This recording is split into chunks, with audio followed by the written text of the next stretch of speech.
last week's session. If anyone did Yes. not have a chance Oh, thank you. and wants it, you can just click on it and watch it later. Thank you.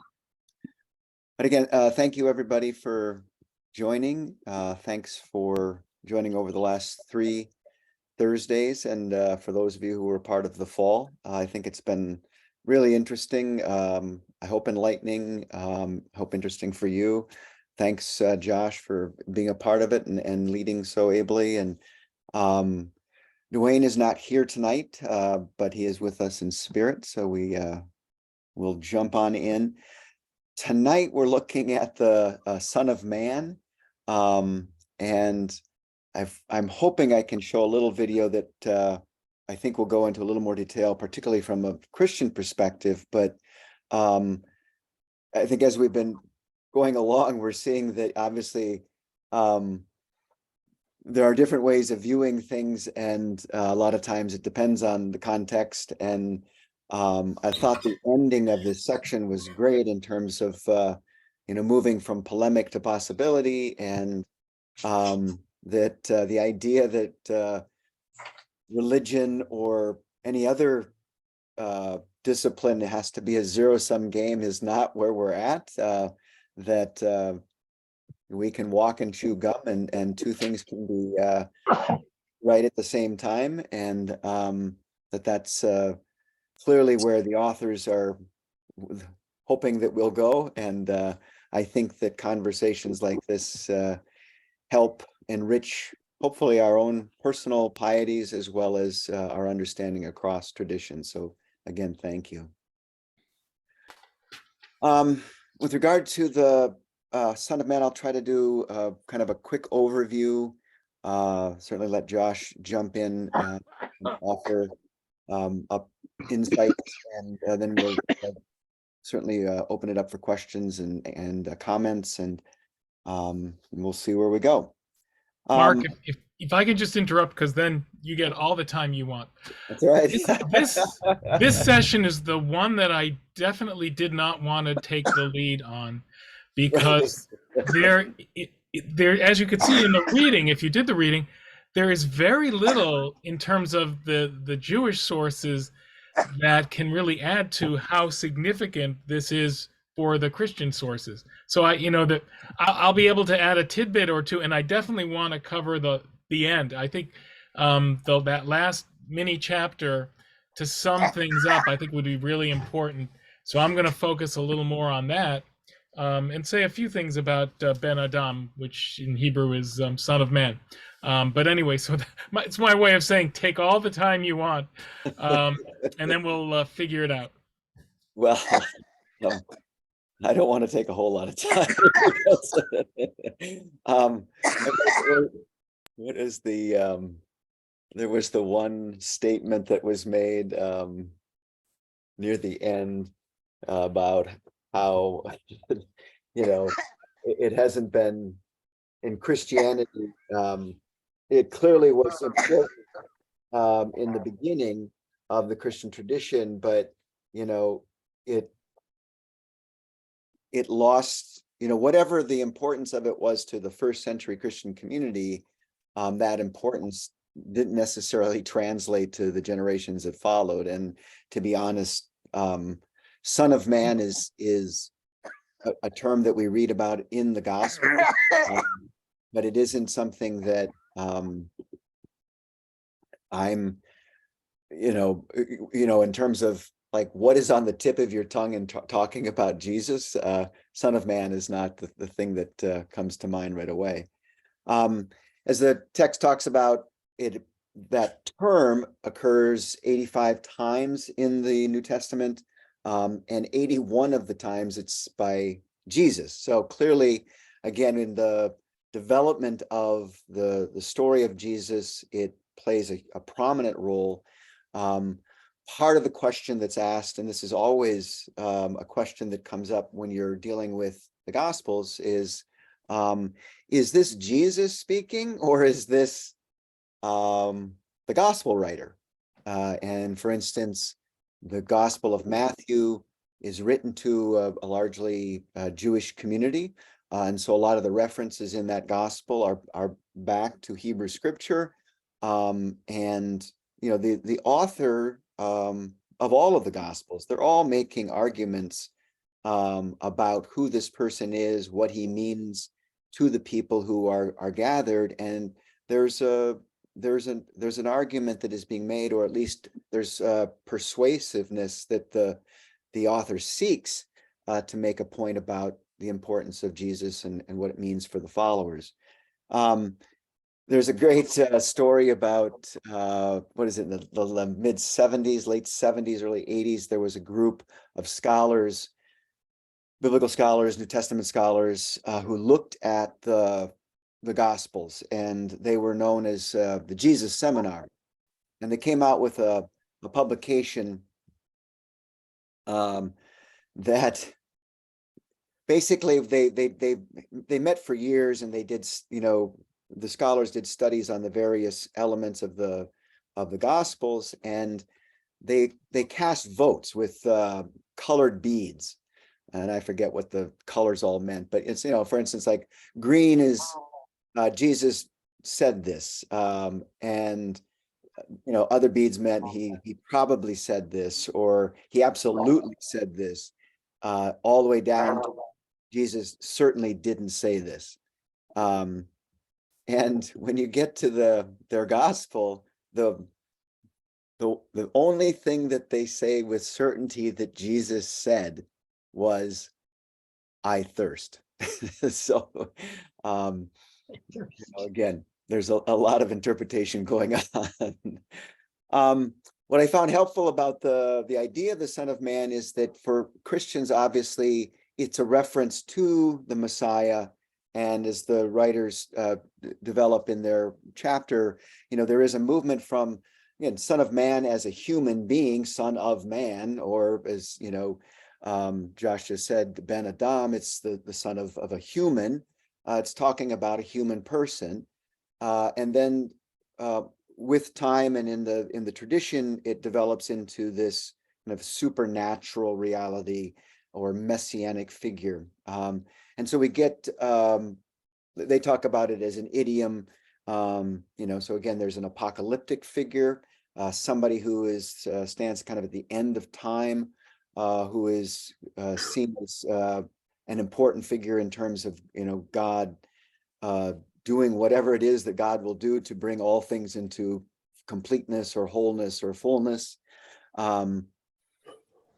Jesus talks about the Son of Man has no place to lay his head. So, you know, there's a homeless person. The Son of Man in the Gospels is the preeminent interpreter of the Torah. A human being who is, you know, gives flesh and blood to the people, right? And ultimately, this one is a tortured person. So many different ways of thinking about the Son of Man, Jesus articulating all of those that I just said, but again, a development in the tradition that ultimately it's synonymous with the Messiah.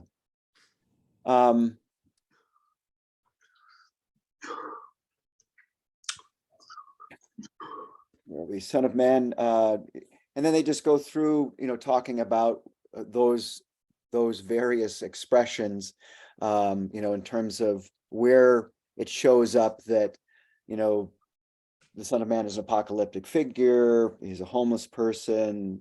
He's the interpreter of the Torah. I'm not going to go into that. If you read the text, you know where those things are coming from. And if not, I mean, they are all over the Gospels. Like I said, it's 85 or 81 times that Jesus uses the term to talk about himself. And then the authors go into this understanding of, again, where does the Son of Man come from the Hebrew scripture? And, you know, there are references, or at least understandings, that again, it was the Messiah or the Messiah, Christos or Christ in the Greek, Son of God, Son of David. Again, they talk about going into understanding, is it B'nai Yisrael, the children of Israel, as Josh said, Ben Adam, another word for humanity. And then they go into talking about, Jeremiah. There's a poetic parallel in Isaiah. It's used in Job.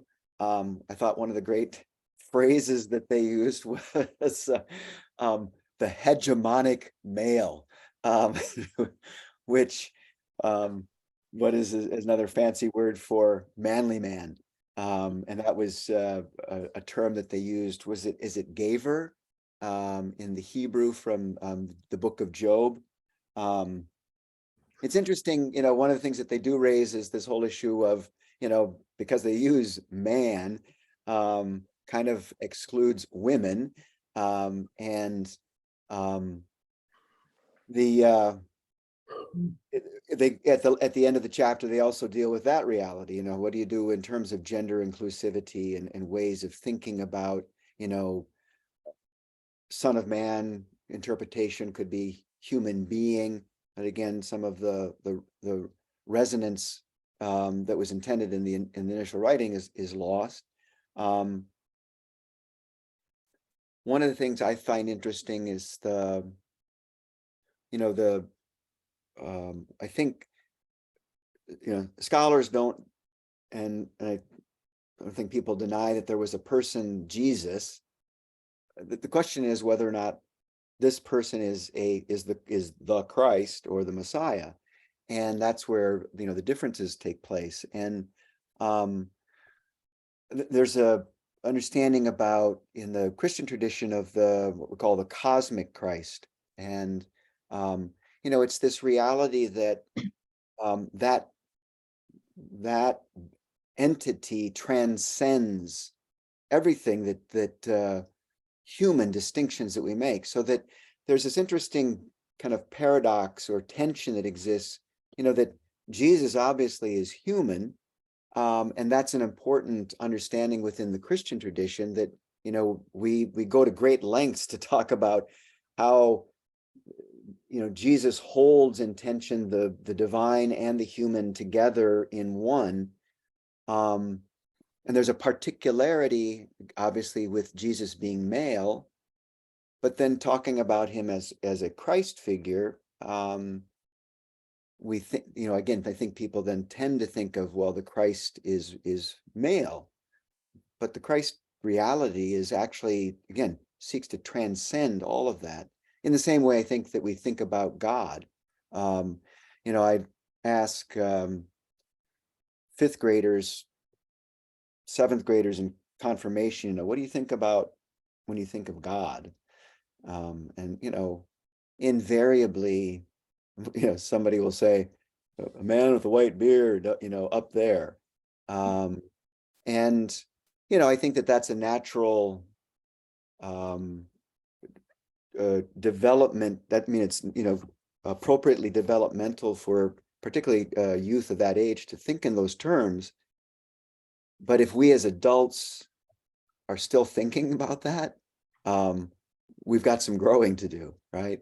When we think about God, we're thinking about that, again, which transcends all of those categories that we use to distinguish ourselves from each other.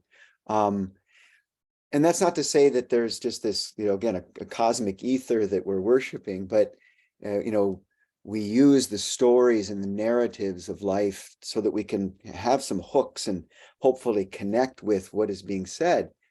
But if we try to boil down that divine reality or the Christ reality, we're really missing out on I think what those terms, or that, again, those realities are trying to open up our minds and to allow us to dream and think in much larger concepts than just real narrow myopic vision of my people and my way and my and me. And I think that that's part of what the best of the Son of Man is hopefully moves us in that direction, not saying, yes, Jesus is the only one, but that was used by the tradition to reference him in that way, but it also moves so much farther beyond just the historical Jesus.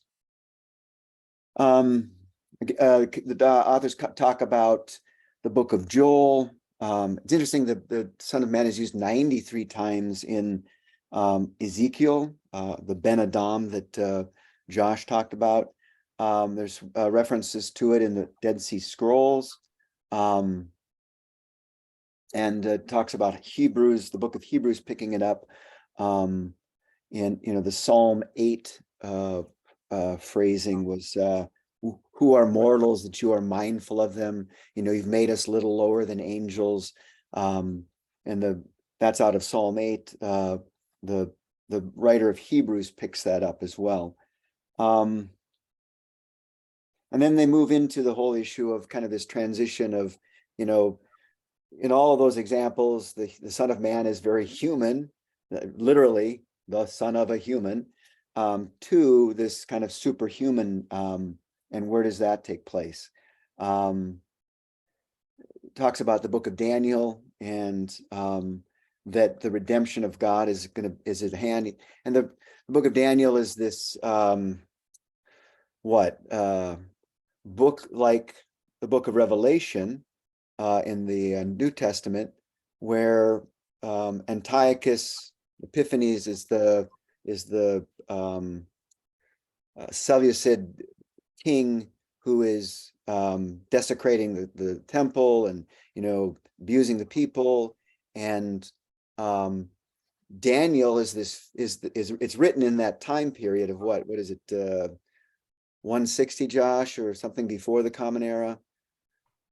Yeah, I always thought it was a little earlier, but because it seems to be making reference to that Maccabean time Right. period, then that would be accurate. Right. So it's set in that period, but it's this grand tale of something that happened before, and it's one way of thinking about it is it's code. At least the way I think about it, it's code language, so that the people, they know who you're talking about. They know you're talking about Antiochus and the Seleucids, but you're referencing Nebuchadnezzar and Daniel, centuries before. But the theme is, remaining faithful. God will provide. God will ultimately win out. The same thing is true in the book of Revelation. A lot of people read the book of Revelation as a blueprint or a map for when everything is going to end. And I tell them that's the wrong way to read the book of Revelation. Book of Revelation is exactly like the book of Daniel. It's written to people who are being persecuted. It's written in code, so that the people don't get in trouble, and the person writing it, probably John, who's living on an island in Patmos and is in prison, so he doesn't get in trouble, and basically saying God's going to win out, and that's the important takeaway. There's a wonderful phrase statement by a wonderful historian of the church, Martin Marty, years ago. He said, it's really interesting how many people who write books about the end of time, particularly ones that are about predicting when it's going to happen, how they use their royalties to buy real estate. Yeah. Yeah. They're not believing what they're saying, right? That's good. That's my take on the book of Revelation and Daniel. So but it's out of that book of Daniel that we get this idea that there is kind of the shift from the Son of Man being human to this again messianic or supernatural figure, and also the Daniel talks about like a Son of Man who's going to come on the clouds. The Ancient of Days is a reference that is used to talk about God. The Son of Man is going to be given dominion. I suppose, for those of us who are Christian, this whole image of the Messiah or Jesus sitting at the right hand of God comes from, this type of understanding, again, of the Ancient of Days and the Son of Man, on the clouds, coming in to have dominion. They get into the Archangel Michael, and there's this great quote by Daniel Schultz that I gotta read.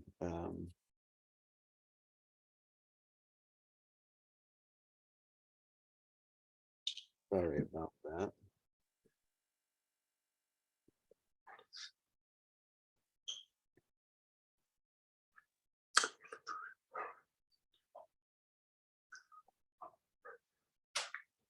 Where's that?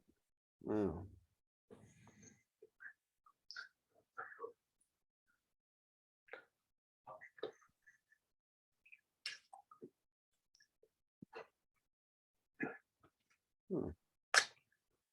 Well, I'm sorry, I'm having trouble finding it, but that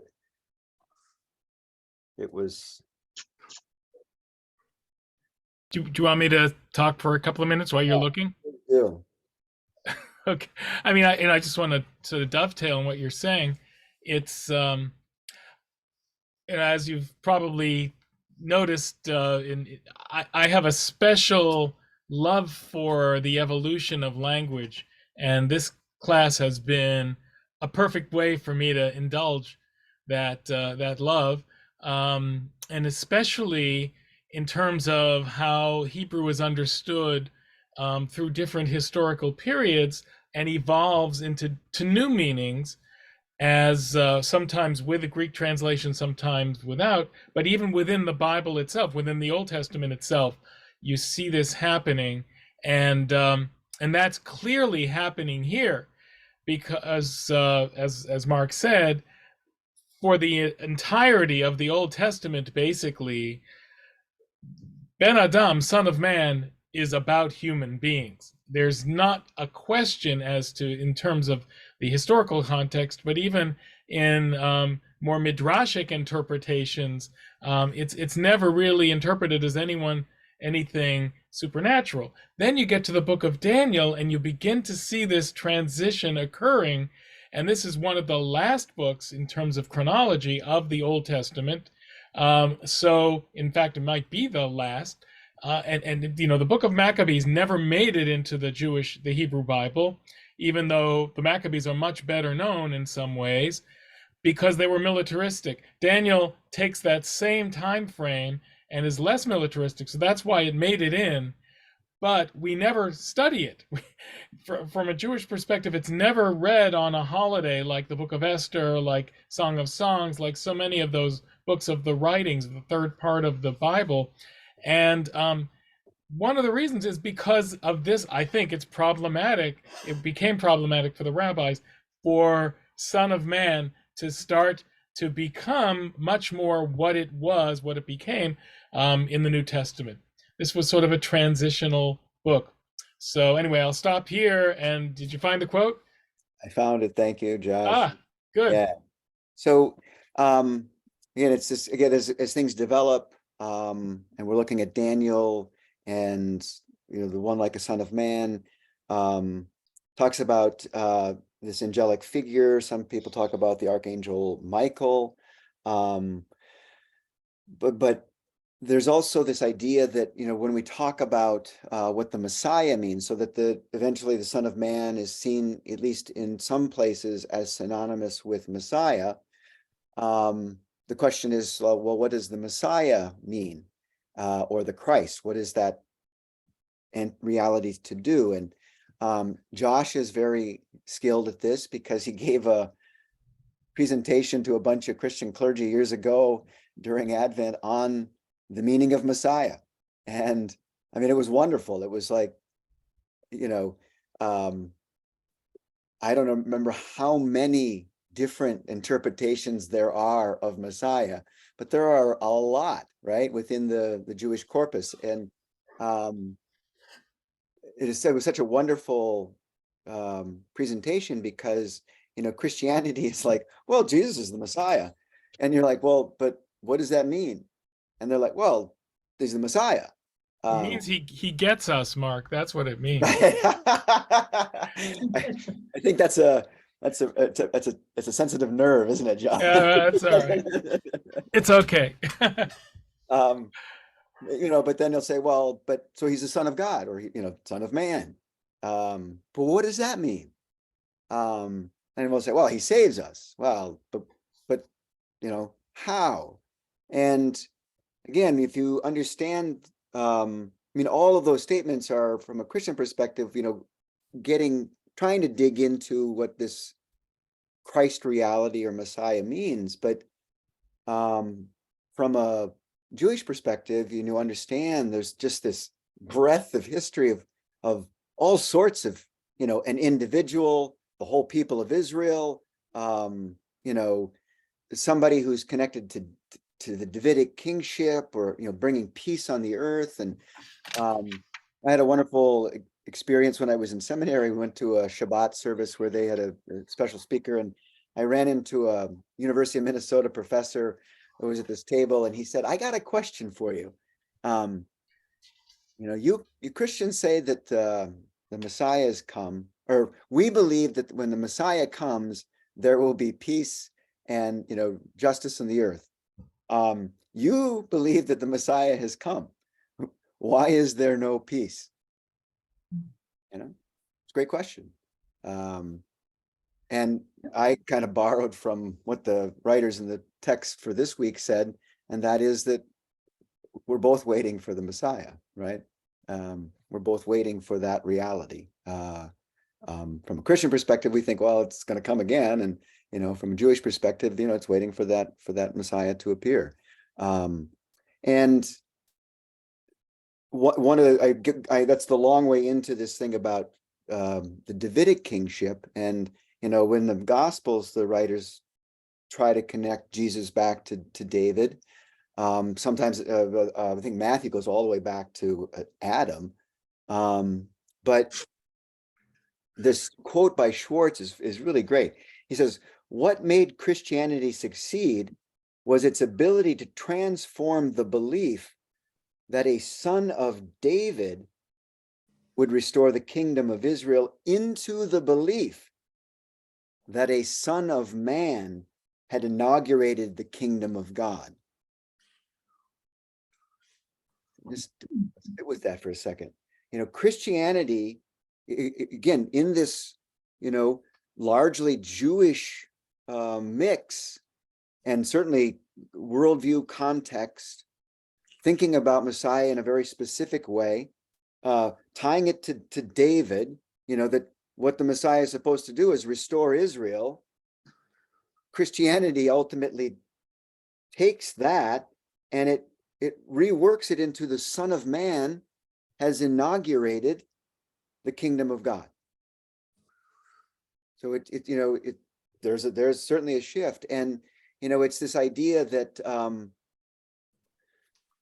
I guess one way of thinking about the Messiah, and for Christians, like what we talk about as the parousia, or the second coming, is this idea that the kingdom is already present.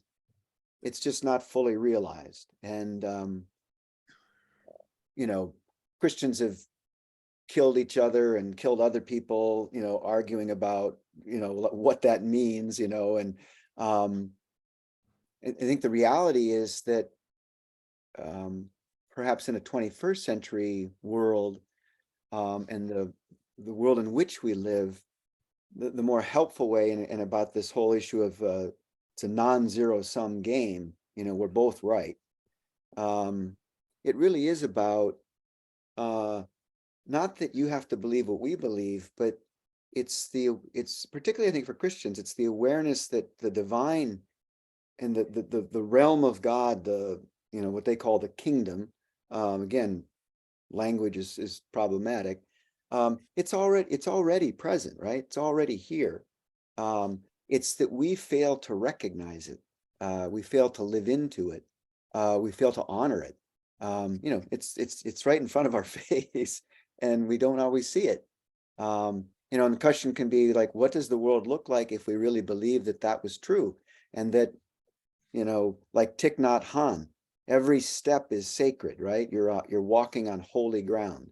What does the world look like if that's the awareness that we bring to our actions in each day and with other people in the world around us? I mean, on one level, it's overwhelming, but it's an interesting concept.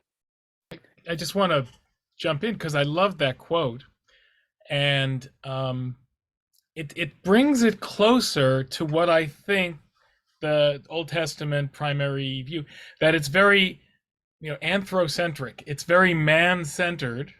Yep. It seems like several of the chapters we've discussed have really focused on Jesus, the human being, in a sense, more than the supernatural being. I know that shifts over time and for different denominations and whatever, and different sources. But here, it's exalting the fact that, the Messiah would be human, would be a human being, at least in certainly in the designation of being a son of man. And that is exactly what the Jewish expression Ben Adam is really doing. It is saying that a Ben Adam, a son of man, or a human being, is the highest we can aspire to be, and it is an exalted position. Now we could then get into the question of original sin and are we by nature sinful and all of that, and what drags us down. But what lifts us up is the sense that we are all in God's image and we are B'nai Adam.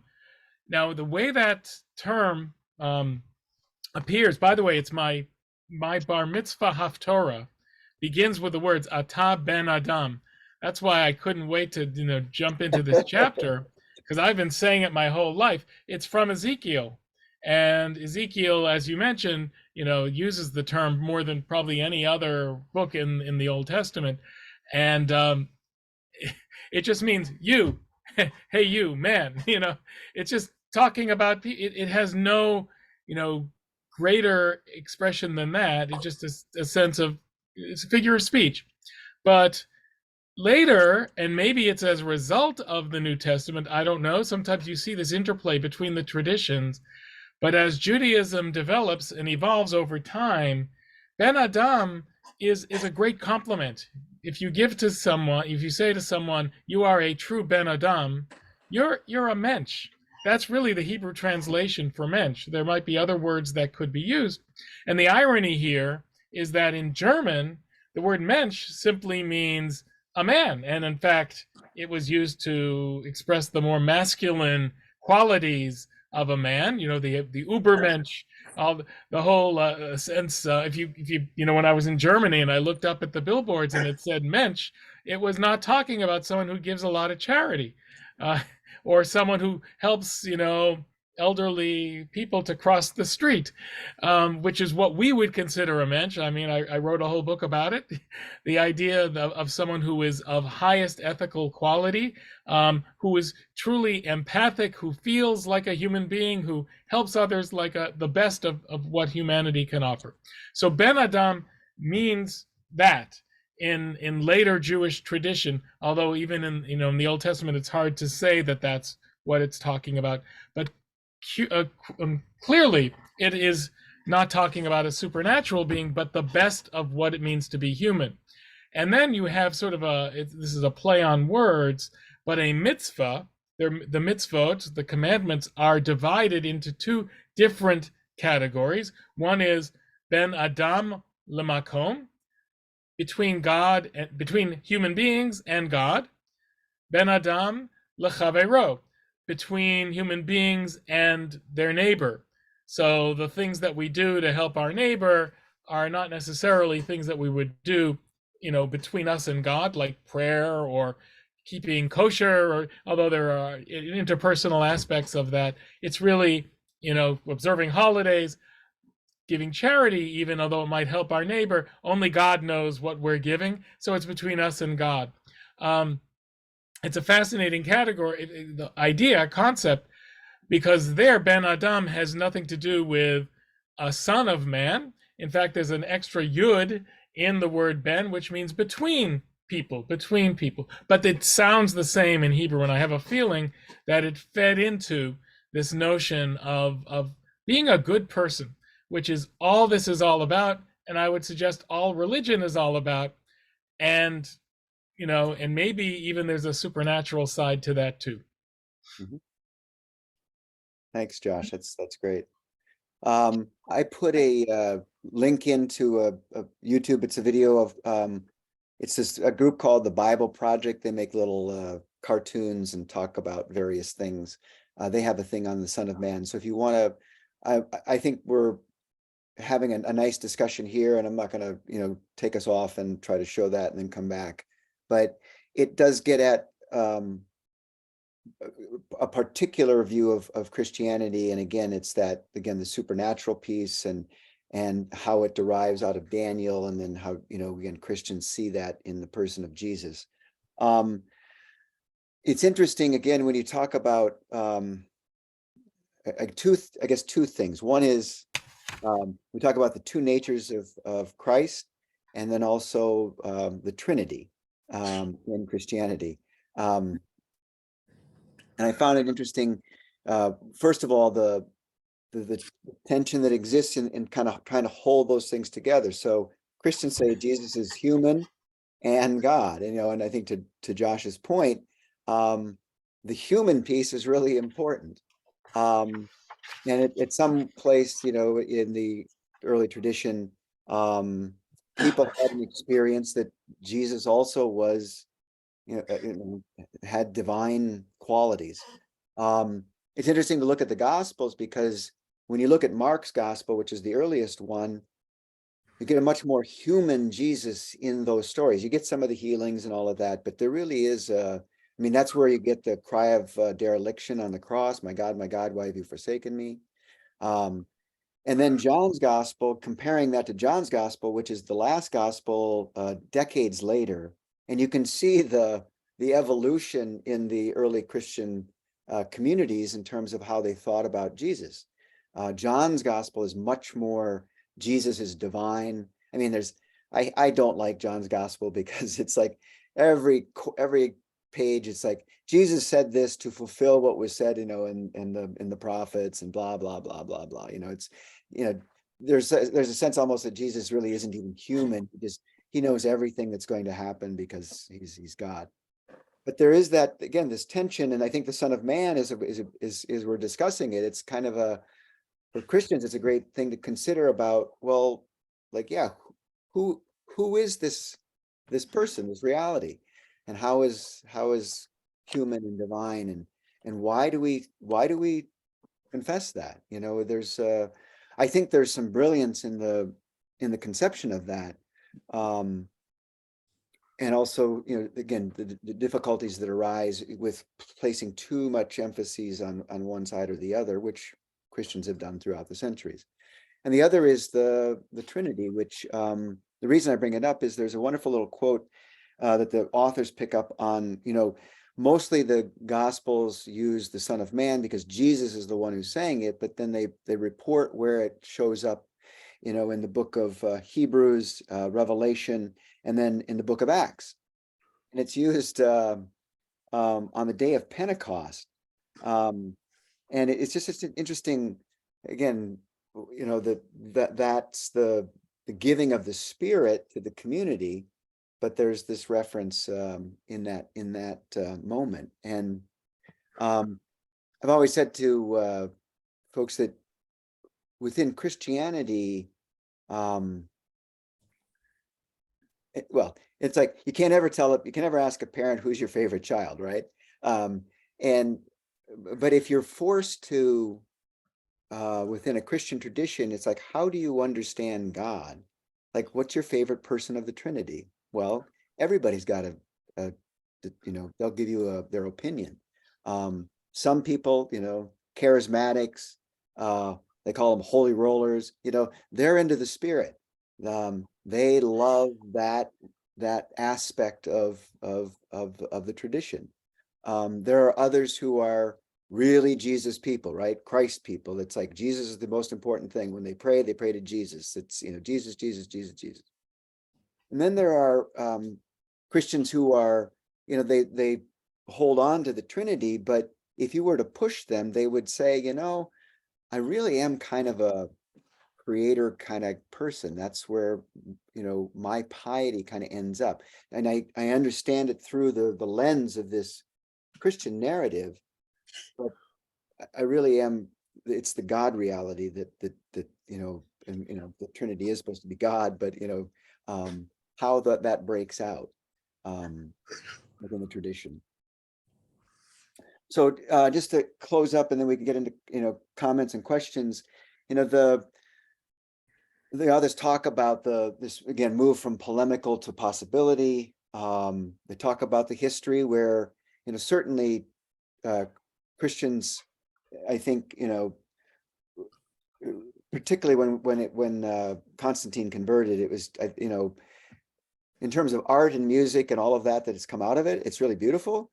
And it's probably the most heinous expression of religion, over time that humans have seen. I mean, just destruction, wars, programs. It's just it's awful, and it's centered around that abuse of power. And there are these arguments that are going on across the traditions over time, but then they end up with Nostra Aetate, which is this, the statement from the Vatican, and really the beginning, I think, for Christian-Jewish dialogue. And again, that it's not a zero-sum game; it's a non-zero-sum game.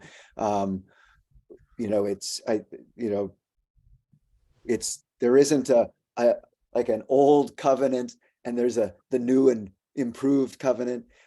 They're both valid covenants, right? And we shouldn't use new and old. We should be using, in my mind, we should be using, Christians should say Hebrew scripture. So we get away from Old Testament and New Testament. That just, it might reference something that existed at one point, but the tendency, if you don't know the history, is, well, if it's old, it probably isn't that great. If it's new, it's it's the shiny thing. Let's just say Hebrew scripture and call it what it is. And I think also remind ourselves that we are borrowing from a tradition that's fully formed, and it is what it is, and and that's what we do. We borrow. In our Eucharistic prayer on Sundays, when we have communion, we have a prayer about praying for the those who are the sick in Hindu tradition, Buddhist, Muslim, and then we say and for the Jewish people from whom we come. It's trying to understand that we're connected. We're not separate. And then they go in and talk a little bit more about that. And fancy word in my world is hermeneutic, right? It's the interpretation of these texts from the viewpoint of really understanding rather than suspicion, or that there's something nefarious or whatever. It's really trying to understand as much as we can about history, context, language, form, all of those tools that help us to understand what might be going on, and then how do we apply it to today? So maybe I'll add a couple of points, but everyone feel free to put questions or comments into the chat, and then we can also have just a free-flowing conversation, because we're sort of trying to sum everything up now. Just a couple of things though still about Son of Man. After Jesus lived, it changes in terms of the Jewish response, because now these two groups, these growing groups, are sort of trying to define one another, and in part they're trying to define in contrast to the other.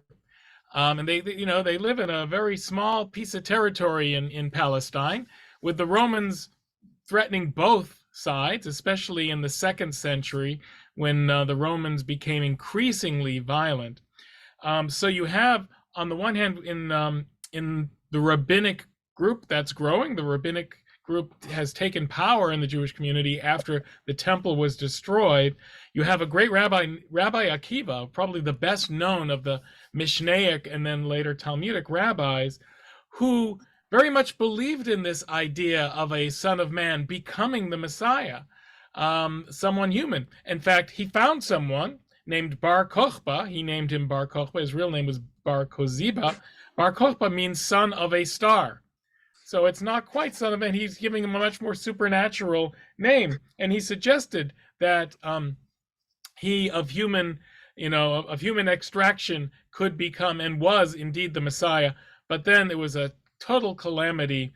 Some say almost 1 million were killed when the Romans attacked the Jews after they started to find some kind of independence in the 130s of the Common Era. So that's the one hand. On the other hand, you have, especially later on in rabbinic literature, a rejection of this whole notion of a supernatural son of man.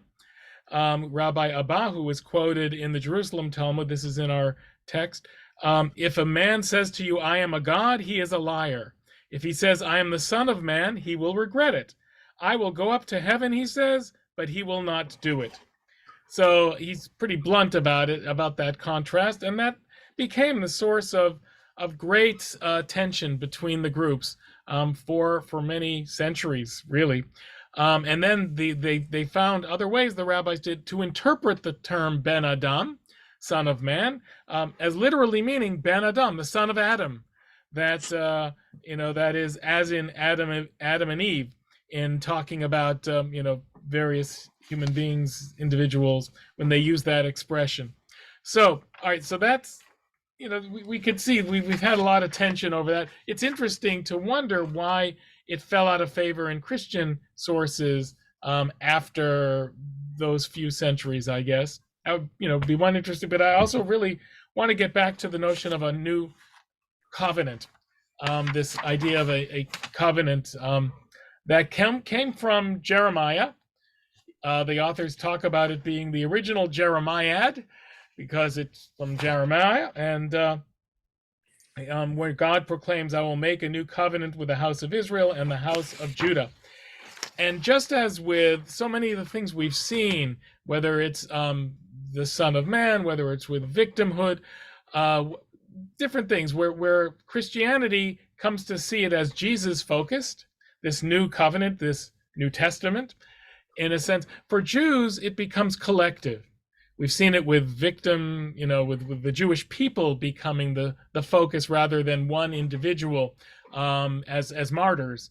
We also see it with the Son of Man, of the humanity, all of, especially the Jewish people, but all humanity being the Son of Man as opposed to the one person, Jesus.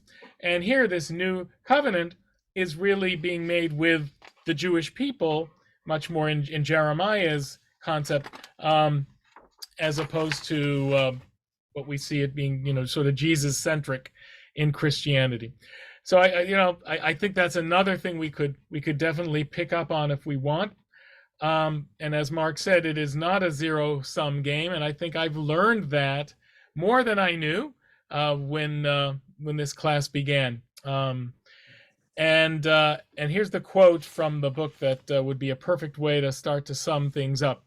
Indeed, both Judaism and Christianity are unfinished projects awaiting the Messiah, though they differ in beliefs about the Messiah's identity and job description, as we've been discussing. For the church, the fulfillment of any new covenant requires Jesus' second coming. And for traditional Judaism, we still anticipate not only the coming of the Messiah and the gathering of the exiles, but also the rebuilding of the temple in Jerusalem. At the moment, the project is on hold, at least as of tonight's news. I'm always concerned these days, not least because there is currently a mosque, Dome of the Rock, on the site of the ancient temple. Both Judaism and Christianity claim the promises of Jeremiah and the rest of the scriptures of Israel accompanying those promises. Both await fulfillment, each in its own way. And that's great because we can all just sort of wait together. So there is a comment in the chat. Yep. Julie gives us a little history or more texture on the word Mensch in German, and beyond just men, but also women, child, and beyond. So thank you for that, Julie. Oh, that's great. I wish I had known that when I wrote my book. Yeah. About So yeah, being a you mensch. gotta make No, a it is point also that, be a female in Jewish notion too. so if you want to read, Josh wrote a book called Mensch Marks, so you've got an opportunity to read more about the Mensch. So I'll ask you then if it means man, woman, or child, a human being, does it have that ethical connotation to it? The overtones that I see in the Yiddish, or is it primarily a sort of just a biological statement of very simple being a human being? Julie? Julie, you're muted, Julie. It's the simplest of immense, a person. Just like we say a person, they say immense. I'm more familiar with Dutch, but I'm sure German's the same way. A Mensch, just a person. A human being.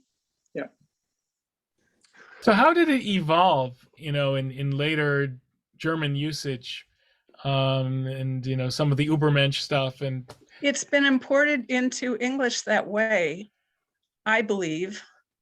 It doesn't carry that in the original language. just purely about just man or woman. A person. So if I say a person, there's nothing moral. I'm just saying a person walks in the door. There's nothing anything heavier than that. So when you're saying like a woman walks in the door, would you use that term? If I want to specify, eine Frau, But for a man, you could still just use Mensch. Yeah, ein Mann. No, not No. for men. For No, person. you can't. You can't use it just for men. It's not men. It's person. And the word Uber simply adds the German word for superior. So an Übermensch is a superior human, which is, sadly what Hitler was deluded about. Right. So it has nothing to do with masculinity at all. Then Nothing. interesting. No, it's completely gender neutral. It's deliberately gender neutral. Even from the Middle Ages, even from Germany. The entire word is just person. I didn't realize German was such a progressive language. In Hebrew, ish is a man, isha is a woman, and it connotes possession. The woman belongs to the man, or comes from the man. With Adam and Eve, we sort of saw that. But there's definitely an issue there in terms of superiority and inferiority. You don't see that in the German. That's why I wanted to point out the gender of the noun, because a noun can have, der this, die this, die Zeit. Is time feminine? No, time is not feminine. We say die Zeit, the time. It's just time. So der Mensch is just like die Zeit is the feminine time. Der Mensch is the masculine person. It has nothing to do with an actual gender of anything. So now I'll ask you the ultimate challenging question. If God is clearly depicted in male terms, we can get around it. Jews can get around it by, yes, it is. It's a masculine noun. In fact, the plural Elohim means masculine gods. It's actually in plural, but we can sort of degenderize God, and Kabbalists have done that, but it's hard to degender Jesus. Well, I don't know about that. I just know about these languages. Okay, no, I'm just Ben Adam. Will always mean son of man. You can't. I'll often. Let me give you this. You this. This depends on how much of a fan of C.S. Lewis you are, but it's kind of cuddly almost. The sons of Adam and the daughters of Eve. He was right. He knew what he was writing about, and it's sort of cuddly. It's kind of because it's a fairy tale. Yes. Oh, that's true. But Ben Adam, is there a way, Mark, to get around that? Are people feminizing the image of Jesus at all, and to try to gender neutralize, I guess, one's theology? Well, I think Jesus is cisgender. Uh, I mean, it's What are Jesus' pronouns? he, him, his. It's I mean, um, I think that's the, part of the limit, well, and there was a great, oh, what was there was a New York Times, the rabbi did it a few years ago on the gender of God, and using some of the Hebrew in the Genesis text. But, I think, again, to me, it's kind of, you're right, you said it's hard to get beyond the gender of Jesus. So there's this, human man, but it's the Christ reality that transcends gender, and, isn't bound, in a male structure, if you will. But I remember The Last Temptation of Christ, which I know was sort of a radical, take, I guess. It was a great movie. I loved it. But the idea that he could have children, and or at least have a sort of normal marriage, all of that sort of, I guess, must have blown people away.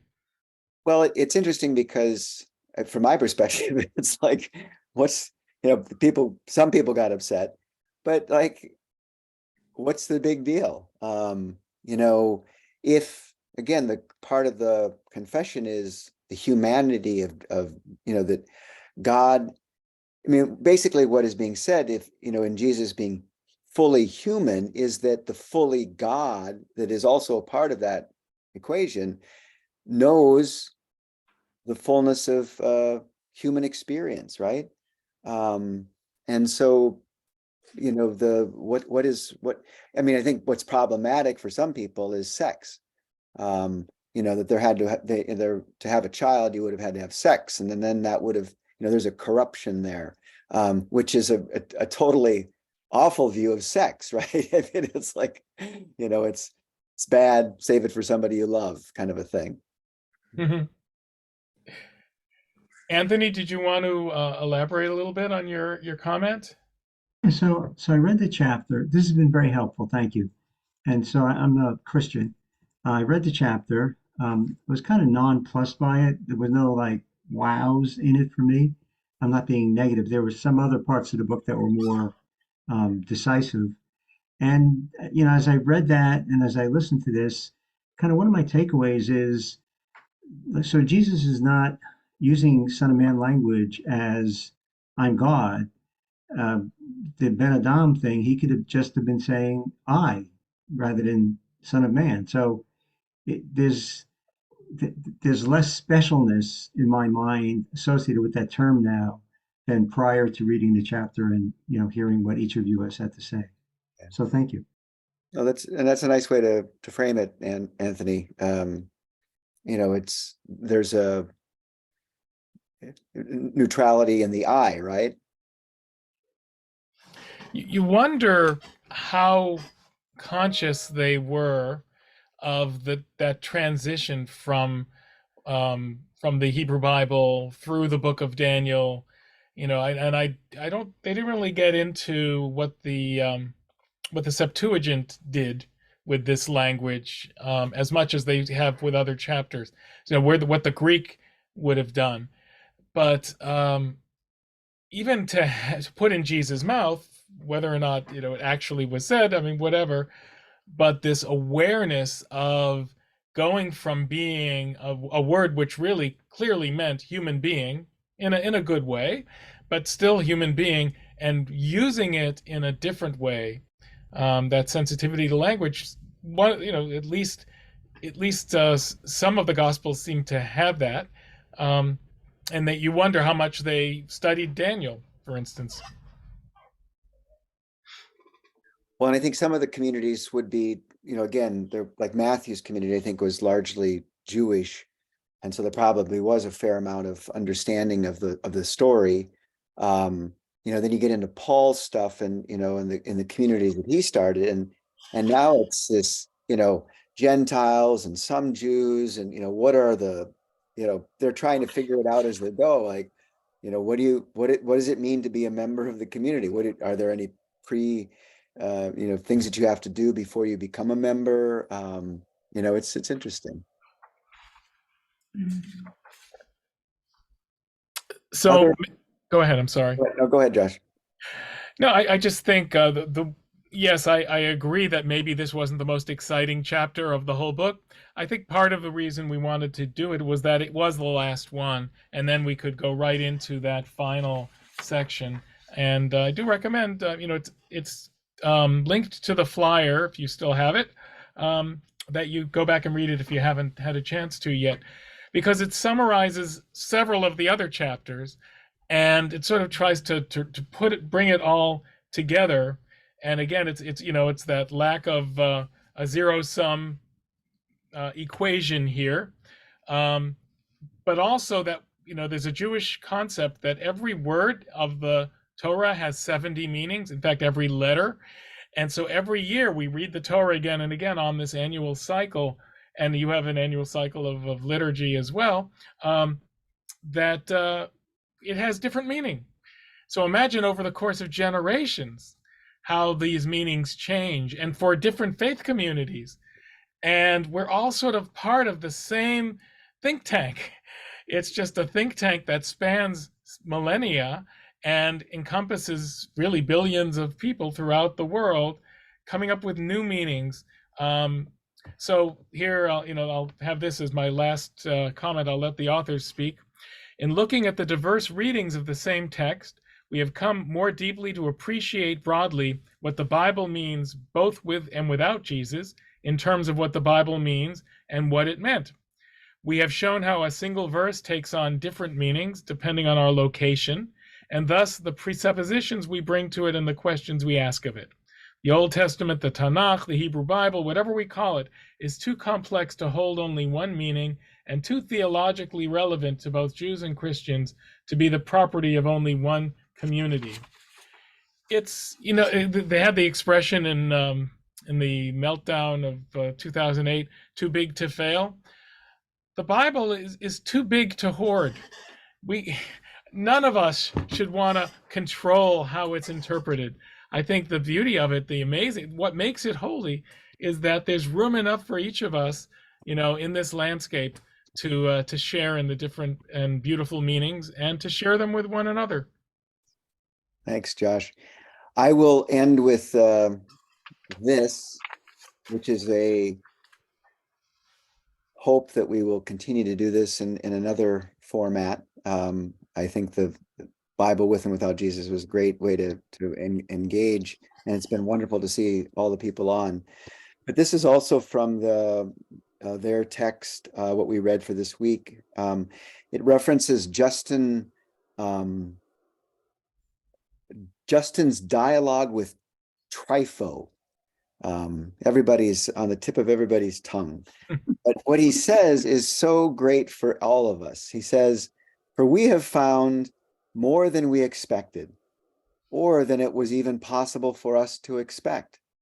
And if we could do this more frequently, we should receive more benefit, while we examine the very words of Scripture themselves." So Justin thought it was a good idea. I think it's been a good idea for us, and hopefully let's continue. This was great. Thank you. Thanks, everyone. Thank you. Thank you. Have a good night. Thank you very much. Good night. Thank you.